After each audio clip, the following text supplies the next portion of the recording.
here we are. This is Sex Love Psychedelics, and I'm your host, Dr. Kat, bringing you psychosexual conversations that will leave you intellectually turned on and hungry for more. Can you explain to our audience the shadow work, what you mean by that? Yeah, I think, and I'm still learning. This is like as of the last couple of years, but shadow is just the lower emotional frequencies and the stories that don't serve us, right? Because, we all have a story that creates negative emotions in our body. And that's triggered through thought. If language is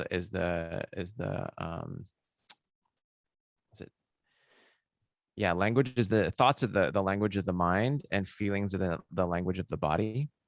So your thoughts trigger emotional frequency. Your thoughts actually will release chemicals into your body that make you feel bad, or feel like if you start to notice, like if you get triggered with fear, if you feel fear, you'll feel it in your body. Totally. So he was teaching us to okay, don't think about it in the brain, but think about look for the feeling in your body. Where does it feel like? Where do you sense it? What does it feel like? What's the temperature? What's the motion? And then begin to feel into it and move it through and move it out of the body, whether that's shaking it through, but because you want to feel it and then move it through versus just stuffing it in. Right. Or bypassing it. Yeah, bypassing it. So shadow work is really starting to become aware of the dark thoughts that you create, right? Because that's the beginning of it. And if we have trauma, trauma loops are really, it's a story of an experience that keeps triggering those chemicals, those toxic chemicals, which eventually leads into disease and sickness and all these things if you don't move it through. Somatically move it through. Yeah, we talk about that in somatic therapy. Yeah. So I think, the shadow, it really is the dark side of the psyche, and it's not about bypassing it or eradicating it. It's really about accepting it and moving the energy and transmuting the energy, which is alchemy. Yeah, is the transmutation of energy. Energy either gets stuck or it keeps moving. And that goes into every aspect of life. Yeah. So honoring and really taking intentionally these naturally occurring processes of breakdown to transmute, to transform, to turn pain into pleasure, or pain into freedom, or pain into peace.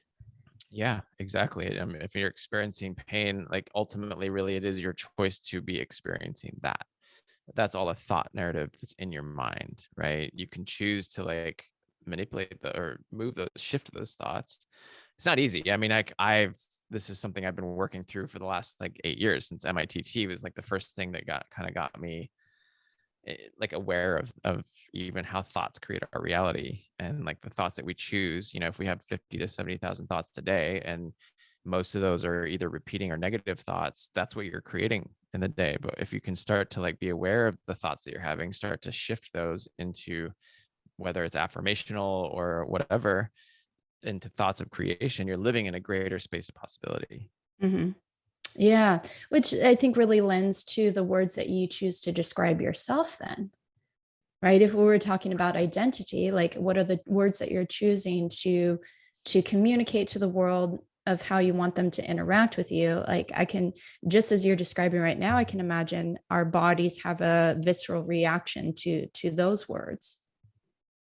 Yeah, absolutely. I mean, it is how you talk to yourself, how you view yourself. And ultimately that's, again, that's a choice of that's your own choice of how you want to speak to yourself. We obviously always have a lot of us, it's for some reason, and that's probably the shadow, is and I have this all the time, is these negative viewpoints of ourselves and the way that we see the world. So I think stepping back and just kind of observing what those thoughts are and how that we're having, on a moment to moment basis, is the first step of, awareness is the first step.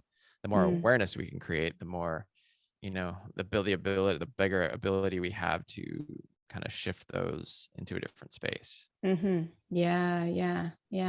And coming back to the story that you shared about yourself of going through this process of everything started tanking and you started feeling, how did that viscerally feel in your body when you were going through that process of like you had the height of your career or at that point in time, right? And for it to deconstruct. Yeah, I mean, I viscerally was like feeling so, like my body was feeling so heavy and so distraught and so like so anxious. There was a lot of like like what's going on, what's wrong with me, like, and that was the first, like, why am I saying what's wrong with me? There's nothing wrong with me. But that's what my mind was thinking, right? So when we program ourselves with our words, that's how we play out everything, right? Like our subconscious makes up 95% of the way that we operate. Conscious mind is 5%. So we've got to use the conscious mind to direct the unconscious mind. And eventually, like the more, like whether that's affirmations or different things, you can start to be aware of the thought life. Once you're aware of your thought life, then that's what guides and directs your actual mode of operation in the world. So I think for me, it was like the MITT program really helped me to start realizing that and moving out of that space to be able to start even recognizing that my thoughts were taking control of me. Most people don't know that. I didn't know that. I wasn't even aware of that until I went through that program. Then I was like, oh, and all those thoughts were the things that were dictating the feelings that my body was having. So it was so much feeling and thought around that. Yeah. And so for people who are listening, I really want to highlight that of like, if you're feeling these visceral somatic symptoms, you're feeling the fatigue, you're feeling the burnout, you're feeling the anxiety, the stomach aches, whatever it is.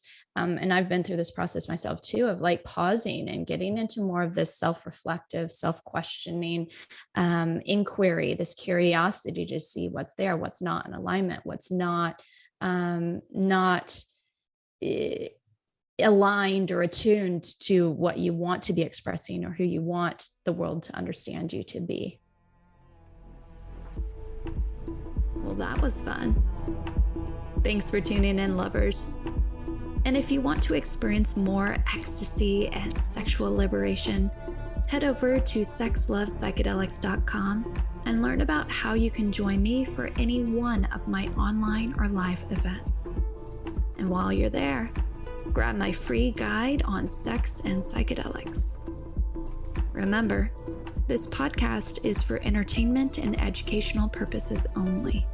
Please contact your healthcare provider and local law before pursuing any of the products or psychedelics discussed. And one final note here.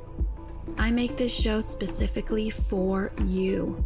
If you're loving the show, then be sure to leave me a review in iTunes or Spotify to let me know. Happy to be here and happy to serve. I'll see you next time on Sex Love Psychedelics.